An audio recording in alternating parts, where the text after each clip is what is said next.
A very warm welcome to Bhutan This Week, our weekly news magazine program with me, Ishigalson. Our top stories this week: imports from India to become cheaper by up to 28%. Graduates to go through a mandatory drug test to enter the civil service.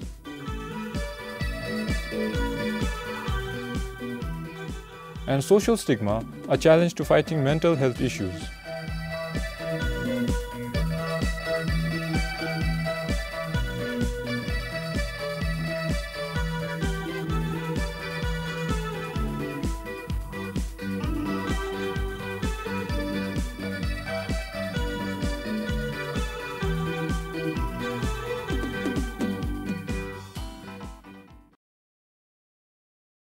The prices of goods imported from India will now fall by 0 to 28%. This is as per the directive the Office of the Consumer Protection under the Economic Affairs Ministry issued on Tuesday. The change comes following the introduction of goods and services tax in India. As per the notification, prices of all imported goods will be cheaper in the country, provided licensed business entities import directly from GST-registered entities in India and not from the open market. During the recent meeting between the government and the private sectors, the Department of Revenue and Customs said prices of top 10 commodities imported from India will fall by 14% on an average. The consumable goods price is expected to drop by about 5%. GST, however, will have no impact on the prices of the essential items as it is tax-free. The Office of Consumer Protection is tasked to ensure that all importers, suppliers, distributors, wholesalers and retailers do not mislead or give false information to consumers regarding prices or method of determining prices. The defaulters will be made to pay fines equivalent to the value of goods or services, and the business license may also be cancelled. The government directed the ministry to ensure that the benefits of fall in the prices of goods are passed on to the consumers. Pasa, BBS News. The Druk Phinsum Sokpa has demanded the government stop its move to corporatize the Jigme Doji Wangchuk National Referral Hospital. In a press release issued on Friday last week, DPT says the government is trying to pave way for privatization of public health facilities and services, and the move is unconstitutional. The opposition says it is not right for the government to blame the Royal Civil Service Commission and the Pay Commission as being hindrances to enhance the pay and allowances of the specialists at the JDWNRH. The press release also mentions that blaming the RCSC, a constitutional body entrusted to ensure a just and competent administration, for the failure of the government is both sad and worrying. The party said the corporatization of the National Referral Hospital would effectively deprive the poor and humble from availing quality health services. However, the DPT says provided there is a clear policy, they agree to the idea of opening up the opportunity for private health services. In another press release issued today, the Druk Phinsum Sokpa alleges the government of deception. The refusal to release the Labour Force Survey Report 2016, the DPT said, obstructs the citizens' right to information. The press release stated that the release of the report was deliberately held up due to fear of exposing alarming unemployment figures. The DPT says that the Labour Force Survey Report was published in the past, irrespective of other surveys reporting on the same subject. The government had earlier decided not to publish the report, citing duplication of information with the Bhutan Living Standards Survey and the National Population Housing Survey. Sharab Dorji for BBS News. 97 more graduates qualify for the main exam after 1 mark each was given by the Royal Civil Service Commission. It was found that one of the questions was provided with wrong answer options, which accounted for 1 mark. The Commission had to redeclare the preliminary examination results on Monday. The question was treated as null and void. With this, 1,024 graduates will appear for the main exam. Earlier, it was 927 graduates. The papers were re-evaluated following an appeal by this man. Ngawang Topke, who provided free coaching classes for preliminary examination to the graduates, received requests from them to talk to the commission about it.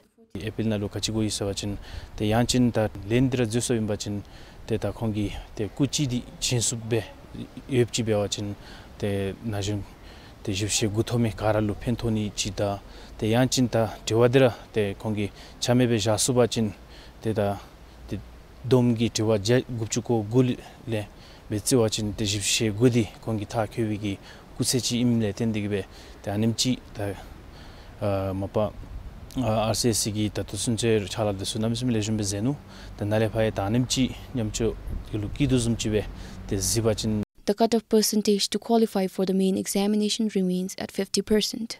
Samtan Dolkar, BBS News. Graduates who get through the Bhutan Civil Service examination to enter into civil service will now have to go through a mandatory drug test. This is to maintain a drug-free civil service and support the national effort to curb drug abuse. The rule will also apply to all new recruits into the civil service starting January 1st next year. The requirement, according to the Royal Civil Service Commission, is an addition to the medical fitness certificate that is required for recruitment into the civil service. An official from the RCSC said, a civil servant must be responsible and accountable in the decisions and actions and should not be in a situation where service delivery is influenced or hampered. The test will be carried out in collaboration with the Bhutan Narcotics Control Authority. The test kit that we have, it can detect about 10 different types of drugs actually. And in fact, in our country, we just have to test about 2 or 3 drugs, which is commonly used. So it is basically urine-based testing. So we take urine samples and then the test is carried out. And it just takes about 3 to 4 minutes. If tested positive, the vacancy will be offered to the next candidate as per the BCSC ranking. The graduate will have to go through civil service exam, including the preliminary exam again to enter into the civil service. Similarly, starting next year, the RCSC will make drug test a mandatory requirement for all joining the civil service. BBS News. The National Environment Commission organized a workshop to encourage hoteliers, restaurant owners and tour operators to adopt the Green Hotel Guidelines. The guideline urges the hospitality and service sector owners to adopt more environment-friendly measures.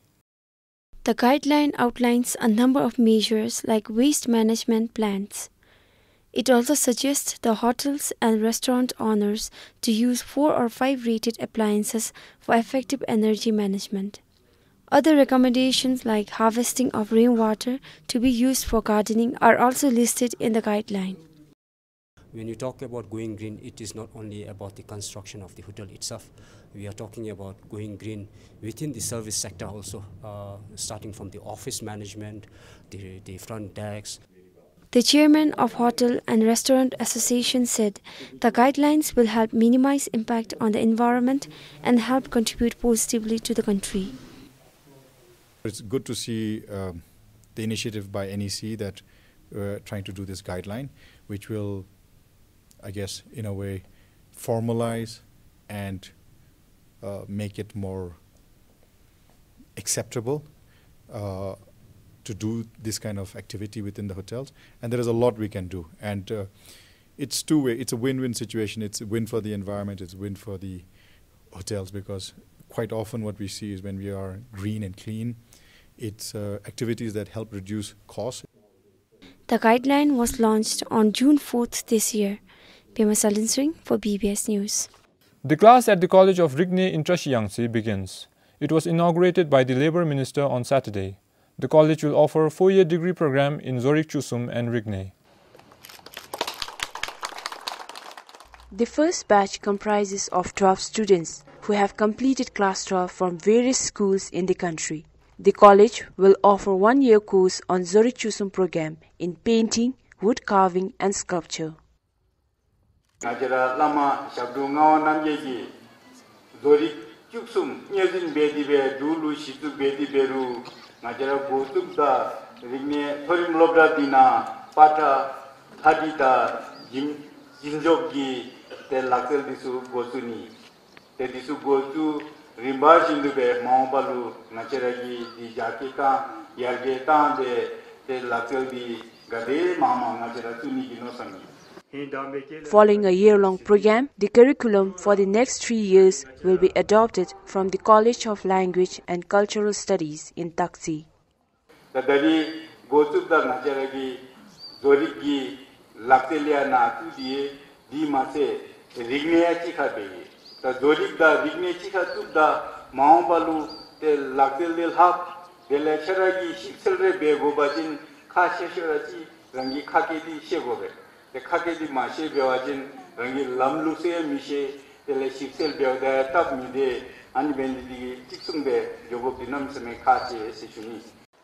The first-year course certificate will be awarded by the Institute of Zurichusum, and then the degree will be awarded by Royal University of Bhutan.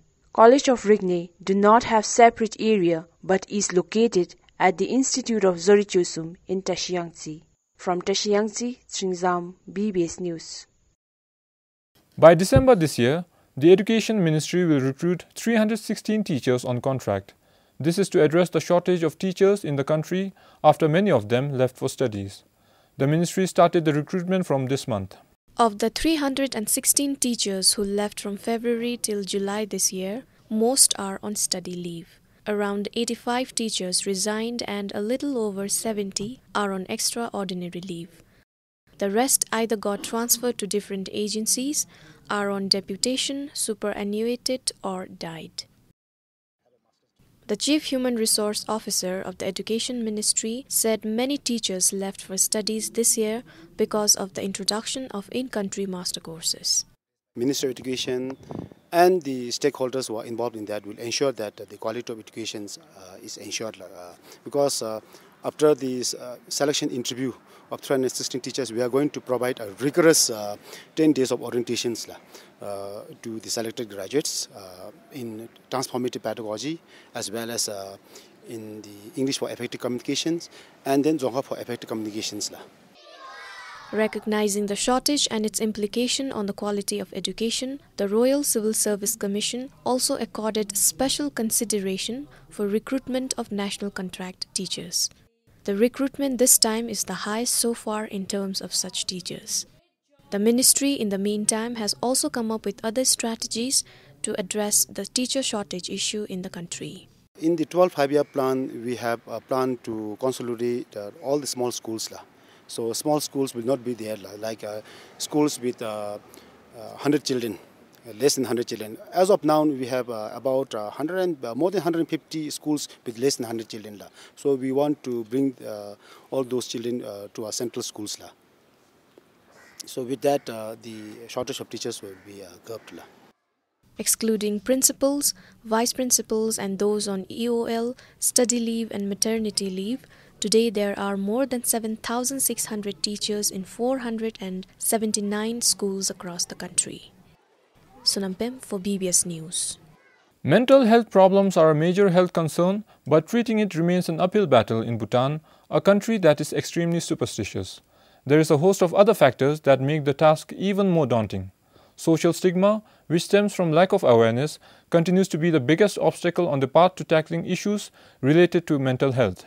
In this special report, our reporter Phupgem takes a closer look at the issue to find out how lack of awareness on mental health and social stigma attached to it is derailing efforts to normalize mental diseases.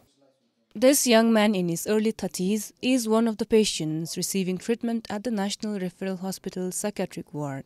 He has been diagnosed with bipolar affective disorder, a psychological illness that involves severe mood swings. This woman, also in her early 30s, is another patient receiving treatment at the psychiatric ward. She is suffering from chronic schizophrenia, which is a severe mental health problem that affects how a person thinks, feels and behaves. Doctors say there are thousands others across the country who are in the same boat as them. A recent WHO report put the figure at an alarming 20,000. And that is just the number of people suffering from depression. But depression is just one of the mental health problems prevalent in the country. Now, this means the actual number of Bhutanis with mental health challenges could be much higher. What is even more unsettling is that only about 1,000 people sought medical treatment or intervention, which is a mere 5% of the total estimated people with mental health problems. The rest are suffering in silence. Now, this is a huge treatment gap and certainly a cause for concern. Dr. Chencho Doji is the country's first qualified psychiatrist. He tells me that there is a long list of reasons and factors that hold people back. Social stigma surrounding mental health, doctor says, tops the list. And stigma mainly arises from the lack of knowledge and awareness on mental health among the general public. Yeah, it is very challenging, especially with our population, because for one, our population has very little knowledge about mental health and psychiatric disorders. So we do not necessarily think in terms of psychiatric disorders. Dr. Chencho says convincing people to look at and treat mental health challenges like any other diseases is crucial for reducing stigma. So just as our body is vulnerable to illnesses and things like that, our mind is vulnerable to illnesses, all types of illnesses. It is equally important to know that all problems related to mental health can be treated. Because when we don't know that illness can be treated or the cause of the illness, then our mind is just filled up with all sort of myths and superstitions. And so people have in their minds that this is something chronic, this is something not very nice. And also because there's not much treatment. Usually people give up on those people. So they like to segregate those mental illness. And that's how the stigma starts. For a country steeped in superstitious beliefs, irrational thoughts and perceptions about mental health are no less fatal to normalizing mental health problems. Most of the time, if you feel ill, with whatever reasons, you tend to think of a supernatural cause or maybe doing some other rituals and things like that, people don't necessarily seek treatment from the hospitals. Another challenge that is equally damaging, if not more, is the lack of insight. Lack of insight is a situation in which people do not realize that they are ill in the first place. The special challenge for us is how do we provide treatment to those people who have no insight and who do not want to accept treatment. It is a special challenge for us. Mental illnesses are there in every society. Doctors say creating awareness on mental health issues among the general public is key to getting rid of stigma and dispelling myths and superstitions about mental health. But are we doing enough to create awareness? Actually, we are not doing enough, I think. We need to do much more. I mean, we are trying and we're doing bits and pieces here and there, but we need to have a very concerted effort. And it should also be done regularly so that it becomes sort of a mainstream sort of a issue rather than just doing off and on whenever we get time or there are some occasions like the World Health Day or something like that. But I think we need to do it on a consistent basis. Another disturbing fact is that of the 1,000 people who came to seek treatment, only a few came voluntarily. The rest came to the hospitals involuntarily, meaning they were referred, some by police and few by courts, and others were brought by family members. Bhutan has a long way to go when it comes to addressing mental health issues. It is about time the issue of mental health is given the attention it deserves. Now, this is important if we are to have happy and productive citizens. In the words of Dr. Chencho, we may have the best and the strongest body, but if our mind is not well, the body will not be functional because mind is what drives everything. This is Pupgam for BBS News. Use of earphones or listening gadgets can cause damages to ears according to ear specialists, but the damages can be minimized if used appropriately. Ear specialists say people should not prolong the use of earphones or exceed the volume limit to minimize its effect on the ears. Around 40 people visit the hospital daily with hearing loss and other ear complications. And maximum of the patients are school-going children, according to the ear, nose and throat or ENT specialists. Health specialists said people will not feel the effect immediately, but use of earphones will cause enormous damage over the time. Especially if a person is used to earphone listening at higher volumes and for prolonged duration, then slowly it can damage the inner ear. So our inner ear is quite delicate. There are small hair cells which can actually get damaged with constant use of earphones. Once the inner hair cells are damaged by the kind of sound abuse, then you cannot reverse the damage. He said the volume should not exceed 60% of the maximum audio and the listening duration should not be more than 1 hour. After listening for an hour, there should be a gap, at least 10 minutes gap. So this gap is very important because it allows the inner ear cells, whatever damage that has been done, it can help to, in the immediate phase, it can help to undo the damage. He recommends people to use noise-cancelling earphones as it takes away the background noise and enhances clarity. Although no survey has been carried out in the country, he said the increasing number of ear complication cases is alarming.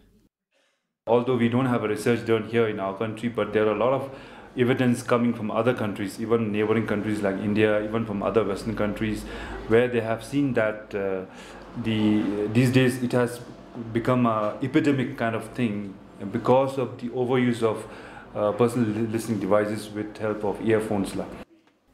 He added that sharing of earphones will spread ear infection between the users. The early signs and symptoms of inner ear damage are ringing, obstructive sensation, and fullness of ears.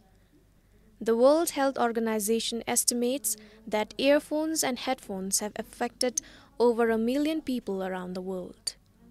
For Pema Sewong, Sunampem for BBS News.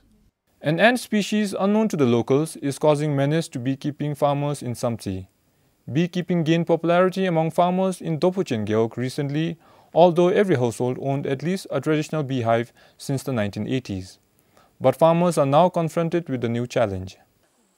Farmers commercialized beekeeping starting last year. 5 farmers sold honey for the first time, fetching good price.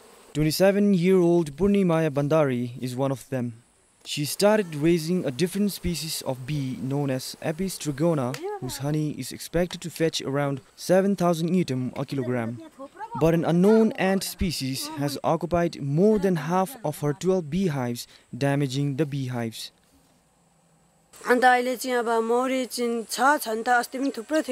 We still have bees in the hives, but most of them were chased away by the ants.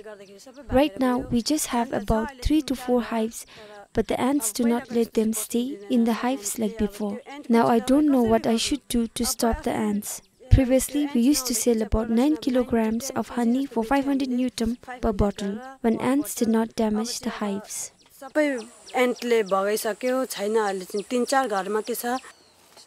She said the ants are spotted during the summer, which is also the season to harvest honey. Despite the challenge, Purnimaya is optimistic and wants to carry on with the beekeeping business. She has built 10 new beehives. Around 15 beekeepers sell their produce to a local businessman who takes it to the capital. Meanwhile, the farmers have sent a sample of the ant to the Research Development Center in Bumthang for identification. The farmers are waiting for the results and hopefully find ways to prevent the ants from entering the beehives. For Damchizamin Samsi, Tringdandub, BBS News. Well, that's all for this time. Thank you for joining us.